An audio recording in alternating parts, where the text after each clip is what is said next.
এই স্বাধীনতা নামে ধর্মে আঘাত দেখিতে আমি চাইনি, এই স্বাধীনতা নামে ধর্মে আঘাত দেখিতে আমি চাইনি, তাই তো আমি বিদ্রোহী আর কথাগুলো বেআইনি। স্বাধীনতা চাইনি আমি এই স্বাধীনতা, স্বাধীনতা পাইনি আমি সেই স্বাধীনতা।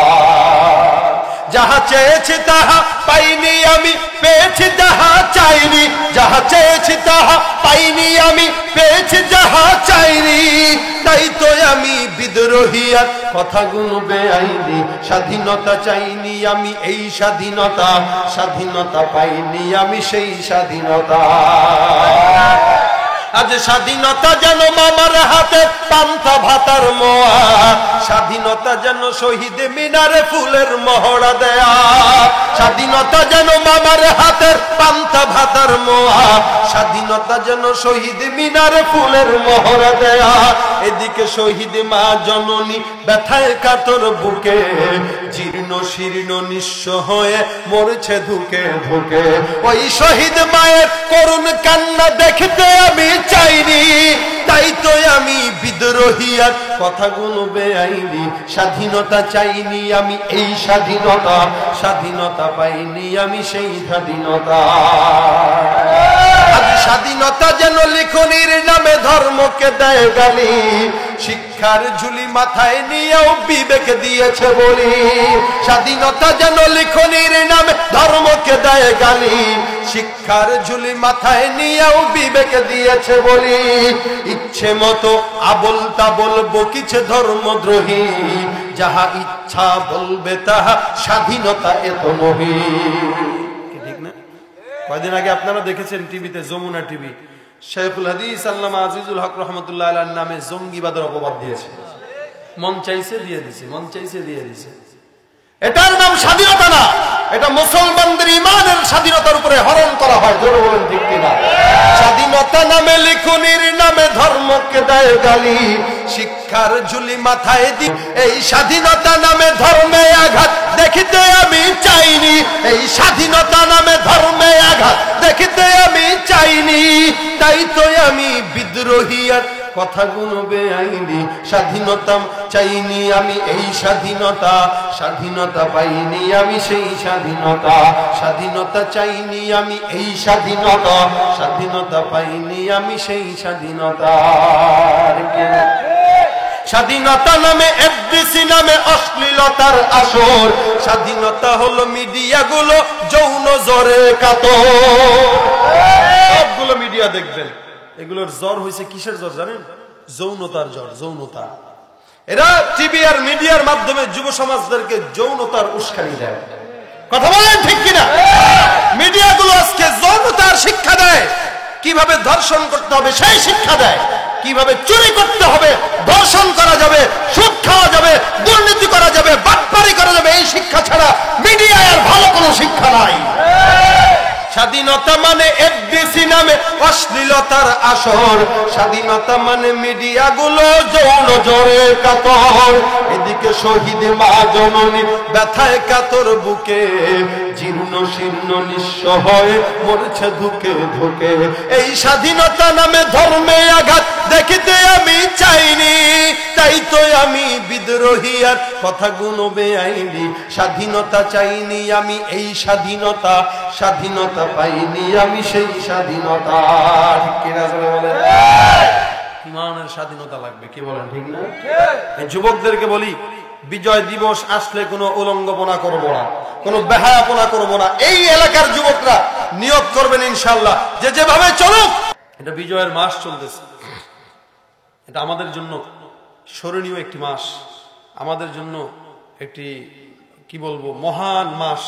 আল্লাহ পাক আমাদেরকে যেই মাসে আমাদের সোনার এই লাল সবুজের দেশটা আমাদেরকে উপহার হিসেবে দিয়েছেন। প্রত্যেকটা দেশ প্রত্যেকটা মানুষের জন্য এটা নেয়ামত, কি ঠিক না? আমার দেশ এটা আমার জন্য নেয়ামত, আমার দেশ এটা আমার জন্য বড়। আমার দেশ যতই খারাপ হোক এটা আমার কাছে ভালো। সন্তান বাবার কাছে যতই খারাপ হোক, যতই কালো হোক, এটা বাবার কাছে ভালো। ও সব জায়গায় এটা সুনাম বলে। আমার দেশ যতই হোক, দেশের ভিতরে দুর্নীতি চলতেছে, ঘুষ চলতেছে, চাঁদাবাজিতে চলুক, বাকি দেশের দোষ নাই। দেশ যারা দুর্নীতি করতেছে দোষ তাদের, দেশের তো কোনো দোষ নাই। কিন্তু এদের কারণে দেশের বদনাম হয় সব জায়গায়। 9টা মাস, দীর্ঘ 9 মাস যুদ্ধ করে এই দেশ যারা বিজয় এনেছে ছিনিয়ে, আমরা তাদের প্রতি শ্রদ্ধা জানাই, সালাম জানাই। যেহেতু একদিন পরেই আমাদের এই মহান বিজয় দিবস, দেশপ্রেম এটাও একটা ইমানের অংশ, ঠিক না? তাই মানে অনেকে বলে যে হুজুরেরা দেশপ্রেম বুঝে না। আমরা যদি না বুঝি আপনারাও বুঝবেন না। হুজুরেরা যদি না বুঝে কেউ বুঝবে না। এটা যারা বুঝতেছে স্লোগান দেয়, তারা কি করছে? রাস্তার জন্য যদি টেন্ডার হয় 50 কোটি টাকা, 20 কোটি টাকা তো নিজের পকেটে ঢুকায় দুর্নীতি করে। দেশপ্রেম এটা কিসের দেশপ্রেম? দুর্নীতি করে আবার কিসের দেশপ্রেম? উদাহরণ বললাম আর কি। যারা খুব বলে আমরা দেশকে ভালোবাসি, কথার ফাঁকে ফাঁকে ইংরেজি না মানলো পেটের ভাত হজম হয় না, এটা কি দেশপ্রেম? কিসের ভাষার জন্য আপনারা জীবন দিলেন? বা সালাম, রফিক, বরকত, জব্বার কেন জীবন দিল? বাংলা ভাষার জন্য, যেই ভাষাটা আমাদের কাছে স্বর্ণাক্ষরে লেখা, এই ভাষার জন্য আমরা জীবন দিয়েছি। কিন্তু ওই ভাষার দিবসেই আমাদের বাঙালিরা ইংরেজি ভাষায় ফুটানি মারে। অসংখ্য ছেলে দেখবেন। দেশপ্রেম আমরা ভালো জানি। যারা আমাদের দেশের জন্য জীবন দিয়েছে, শাহাদাত বরণ করেছে, আমরা তাদের জন্য সব সময় দোয়া করি, আল্লাহ পাক তাদেরকে জান্নাত দেয়, বলেন আমিন। যারাই দেশের জন্য যুদ্ধ করেছে, জীবন দিয়েছে, বঙ্গবন্ধু বলেন, শহীদ জিয়া বলেন, এরশাদ বলেন, সালাম, রফিক, বরকত, জব্বার, যার নামই বলবেন, সবাই দেশের জন্য যুদ্ধ করেছে এবং কিছু একটা করেছে, তাদের জন্য আমরা দোয়া করব। তবে আমরা 1 মিনিট নীরবতা পালন করব না। আমরা বলবো সূরা ফাতিহা একবার, সূরা ইখলাস 3 বার। এই দোয়াটাই তাদের জন্য বেশি জরুরি, কি ঠিক না? আমাদের দেশ অনেক দামি। স্বাধীনতার জন্য এই দেশ কত মানুষ জীবন দিয়েছে, লক্ষ লক্ষ মানুষ। আজকে যদি স্বাধীনতাই না পাওয়া যায়, তাহলে কেন দেশটা স্বাধীন করা হলো? এজন্য দেশের স্বাধীনতা দরকার, যেমন ইমানের স্বাধীনতাও ঠিক তেমন দরকার। এই দেশের স্বাধীনতার পাশাপাশি ইমানের স্বাধীনতাও আমাদের জন্য জরুরি। এই বাংলাদেশ যারা স্বাধীন করেছে, যেই সালাম, রফিক, বরকত, জব্বার সহ আরো লাখো লাখো ভাই বোনেরা তখন স্বাধীন করেছিল, দেশের এক টুকরা মাটিও যেন রাজাকার বাহিনীরা নিতে না পারে, কি বলেন ঠিক না? এখনো বর্তমানে বাংলাদেশ স্বাধীন হওয়ার প্রায় 50 বছর চলতে চলেছে। প্রায় আস্তে আস্তে দিন দেশ আগাচ্ছে, বাংলাদেশ উন্নতির দিকে আগাচ্ছে। কিন্তু আমরা দেখতে পাই মাঝে মাঝে দেশকে নিয়ে গভীর ষড়যন্ত্র করা হয়। মনে রাখবেন, 71 যেমন এই 16 ডিসেম্বরে বিজয় ছিনিয়ে এনেছে বাংলাদেশের দামাল ছেলেরা, ইনশাআল্লাহ এখনো যদি এই দেশের মাটি নিয়ে 1 বিন্দু পরিমাণ কেউ ষড়যন্ত্র করে, 1 ইঞ্চি পরিমাণ মাটি আমরা বৈদেশিক কোন দালালদেরকে ছিনিয়ে নিতে দেব না, দেব না, দেব না। এই দেশ আমার, এই দেশ ছিল, এই দেশ আছে, এই দেশ থাকবে, ঠিক কিনা বলে বলে।